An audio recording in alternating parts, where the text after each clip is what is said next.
बनावट नोटा खपण्याचा प्रयत्न, कुपवाड संजयनगरमधील दोघांना 4.5 वर्षाची सक्त मजुरी।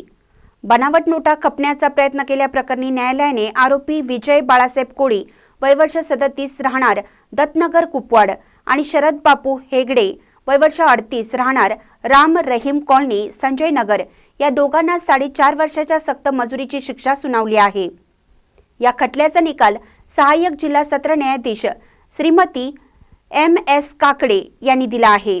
या खटल्यात सरकारी वकील म्हणून ॲडव्होकेट विनायक देशपांडे यांनी काम पाहिलं।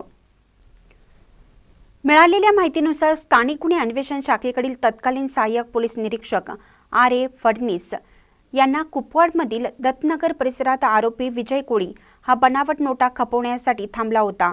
या माहितीच्या आधारे पोलिसांनी त्या ठिकाणी गस्त घालत संशयावरून विजय कोळी याला ताब्यात घेतलं। त्यावेळी तो आणि त्याचा साथीदार शरद हेगडे हे बनावट नोटा खपवण्याचा प्रयत्न करत असल्याचे स्पष्ट झालं।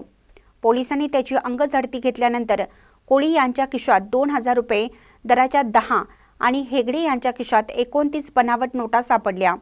हेगडे यांच्याकडे 200 रुपयांचीही एक बनावट नोट सापडली। त्यानंतर त्या दोघांच्या विरोधात कुपवाड MIDC पोलिसात गुन्हा दाखल केला। त्यानंतर सखोल तपास करून त्या दोघांच्या विरोधात न्यायालयात दोषारोप पत्र दाखल केलं होतं। महानकरी न्यूजसाठी आदिमानी मिरज। ताज्या बातम्यांसाठी महानकरीला सबस्क्राइब करा आणि बेल आयकॉनला क्लिक करा।